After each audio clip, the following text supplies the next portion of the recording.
You're writing about these strategic threats that mankind has, like nuclear war, climate change, and of course bioengineering and the technology. However, how for society or a country which is living with the imminent threats, those urgent as this is a war or the real economic issue of having a bread tomorrow, to change this mindset as any time, because I think everybody understands you need to speak strategic, but in practice it's quite impossible, neither for society nor for the government to... Yeah, I mean, you need to do both. Like, you are now facing a war and an economic crisis, and you obviously need to deal with that. Still, at the same time, you give money to teachers to teach 6 and 7-year-old children, and they don't contribute anything to fighting the war or to solving the economic crisis, because these children, you will need them in 20 and 30 years to be the new Ukrainian citizens who would support and lead the country. So even though you are in crisis, you still find the energy, the time, the resources to have an education. So you always also think strategically. And I'm not saying that now all attention is just climate change. Now all attention is just AI. No, you need to have both.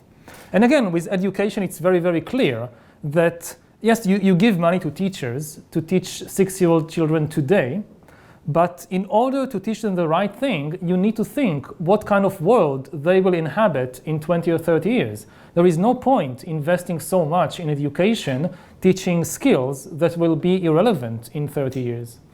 And Ukraine, despite being a very kind of marvelous place and being rich, is one of the poorest countries in Europe. And when we're speaking about the IT development and in particular bioengineering, you see how the fields are, for instance, developing in the Silicon Valley, which is just incredibly rich part of the world.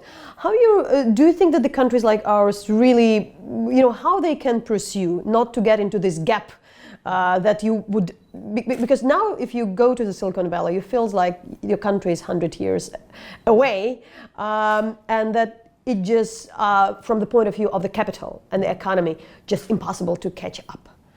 No, I think you can leapfrog.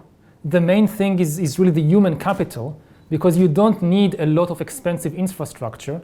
What you need is kind of mental infrastructure, like education, like rule of law, like less corruption, so that people will have both the knowledge and the opportunity to develop new IT initiatives here in Ukraine. And I think that's feasible. It's not impossible. And also, it's how to compete, say, with Facebook or with Baidu and Tencent in what they already do.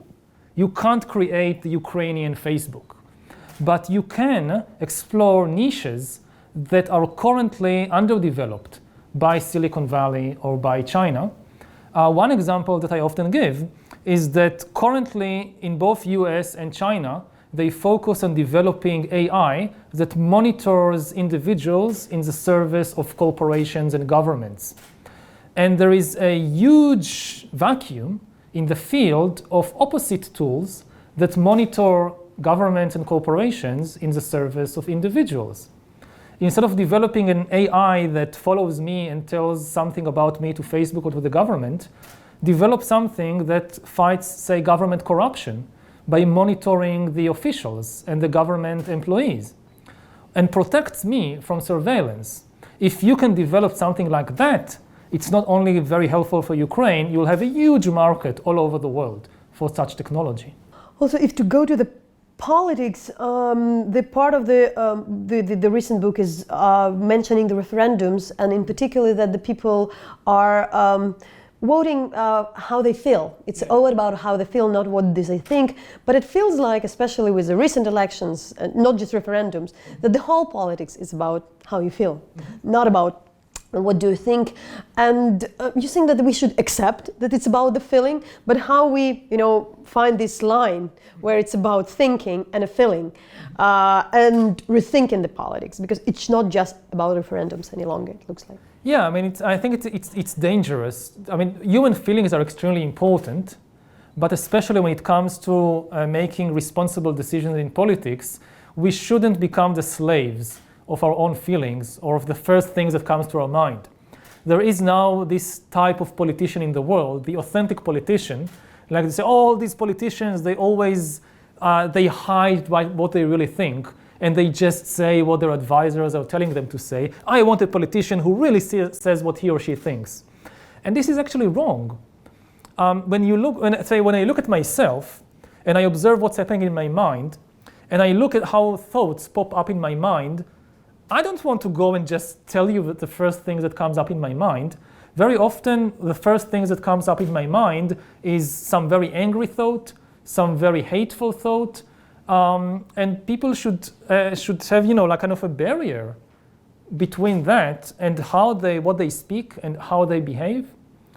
I want responsible leaders, not leaders who are just the slaves of the first things that comes into their mind. This is what leadership is really about. When you are a common person and some hateful thought comes in your mind and you blurt it out, so the damage is not so big.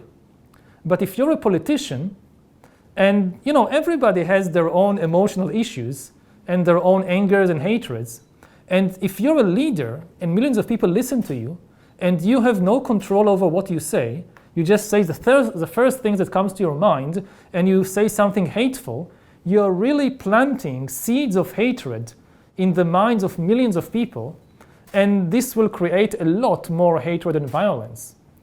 So I think that all this style of very emotional, authentic politics, it's a huge danger. You also writing that modern wars are not bringing any benefit in the long run, and in particular you also bring the example of the occupation of Crimea by Russia. So can you elaborate on that? If you look at the last decades, then for most of history, to become a very powerful, rich empire or country, war was one of the main tools. This is how all the big empires in the world were created. The Assyrian Empire, the Roman Empire, the Mongol Empire.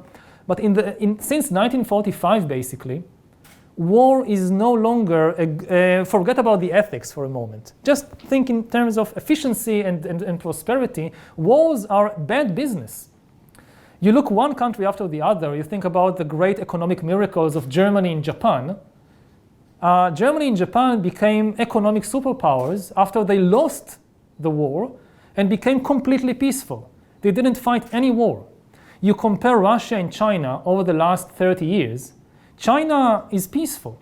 Since 1979, with the war in Vietnam, China was not engaged in any war. Russia, on the other hand, was engaged in one war after the other. And in recent years, actually, it was militarily quite successful. In Crimea, in Georgia, in Ukraine, in Syria, the Russian military was quite effective and you can say even victorious. What were the consequences? China is an economic superpower. Russia is almost bankrupt. So waging war is simply not the way today to become a prosperous and powerful country. You see the same thing with the United States. The United States is very powerful, but not because it's wars. The war it fought in Iraq, in Afghanistan, it was a disaster. So people should just realize that in the 21st century, you can't become successful by waging war. And maybe the main reason for that is the change in the nature of the economy. For most of history, the most important economic assets were material assets like wheat fields and cattle and gold mines and slaves, and it was easy to capture these assets by waging successful wars. But today, and in the recent decades, the most important assets are not material. The most important assets are really the knowledge in the minds of engineers and technicians and scientists, and also the kind of social structures which has to do with the rule of law, with not being corrupt. This is the key to building a prosperous country. And you can't conquer that by war. You can't conquer knowledge by conquering territory. And you can't cure yourself from corruption by waging war. Again, Russia has waged many successful wars in the last few years, and it's one of the most corrupt countries in the world. Sometimes here the example of Israel pops up in explaining the country which is doing quite well, but living in this all the time threat of the war. You've been here for we've been here for the conference recently, the lavish conference where also the war and peace had been discussed. And some people also mentioned that today in Ukraine, in Kyiv, you can't feel the war as exactly in Tel Aviv. Yeah. But really how you think it influences the society, this kind of the threat of the war and what to do with that, which some people say it's not about us, it's about them, we are under threat. Mm-hmm. Yeah, I mean, on the one hand, sometimes an external threat causes the country to be more united, and this can occasionally be a good thing. But on the whole, Israel is not successful because it was victorious in wars. The territories it conquered are mostly an economic and political burden. It spends billions and billions of dollars on controlling the occupied territories, and it gains very little economic benefits out of it. Tel Aviv is the main high-tech hub and the generator of prosperity and progress, not the occupied territories. It's not like you have gold mines in the occupied territories and this is the basis for Israeli prosperity. And being in war, for a long time, it's not, you don't always get to choose. If you have a problematic neighbor, so how much you want peace, it's not enough if the neighbor doesn't want it. But as far as it's up to you, then in the long run, the costs of being in constant military conflict are accumulating. And they are not just economic, they are also psychological, that to constantly live in this state of conflict and to constantly feel that you're surrounded by enemies, it causes people to be very anxious. It causes people sometimes to be also very self-centered, like the whole world hates us. And this is not good for the well-being of the population. The whole discussion about the fake news also had started here, like a phenomenon, and then it became a buzzword. Yeah. And we're also very tired as the media who are forced to discuss the fake news all the time, and in society who suffered out of that. But you explained that that's something not new. Well, always like that. Most of history, it was actually worse. I mean, again, you go back to Soviet times. If you think now things are bad, just remember how bad things were 50 years ago or 100 years ago. You go back to the Middle Ages, it's also worse. I often say that if people believe if people believe some fiction for a month, they call it fake news. If they believe it for 1,000 years, they call it religion. And even most religious people will agree that all religions, except one, are fake news. The exception is, of course, my religion. You ask Jews, they will tell you, all these stories about Jesus and that's all fake news. But Judaism is, of course, true. You go to the Christians, they will say, no. The whole stories of Jesus being brought from the dead and the son of, this is the truth. But all these stories the Muslims are spreading about Muhammad, that's fake news. Billions of people believing these fake news and you go to the Muslims, of course, they said, no, it's the truth.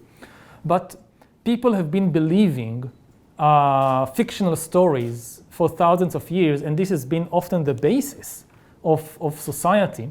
So I'm not saying that because of that it's okay. We have to deal with these issues, but we shouldn't feel that this is the first time it's happening and this is like a catastrophe that the whole world is collapsing. It just takes a lot of continuous efforts to go on discussing things, go on insisting on people say something, you want to know what is your evidence. The part of the problem is that so much of the discussions are just people's opinions against each other. And the job of responsible journalism and academics is, okay, these are my opinions, but far more important, this is the evidence. You talk about climate change, or you talk about the invasion of Crimea. The key thing is not the opinions, it's show me the evidence. What makes you interested in this country? I know it's a short visit, you're trying still to explore, to travel, to talk to the people, but what are you interested in Ukraine, particularly this? That now Ukraine is really one of the most interesting and important places in the world because it's in the forefront of the struggle for human freedom, both against internal dictatorship and against external invasion and imperialism.